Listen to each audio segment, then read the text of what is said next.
2016 surgical strike, 2019 Balcott strike, and now 2025 operation Sindoor. So టెర్రరిస్ట్కే terror అంటే ఏంటో చూపించింది మన ఆపరేషన్ సింధూర్.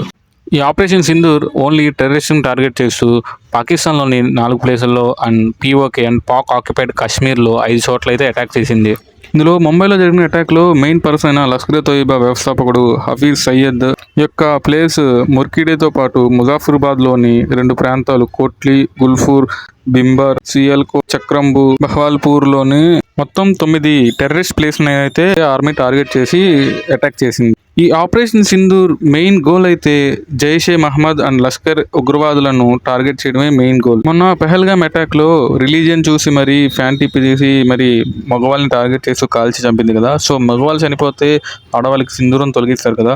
సో ఆ సింధూరానికి సింధూరం సమాధానం అన్నట్టు ఆపరేషన్ పేరు సింధూర్ అని పెట్టారు అని నేను అనుకుంటున్నాను. Maybe if I'm not wrong then the name operation Sindoor will be the perfect name for this operation.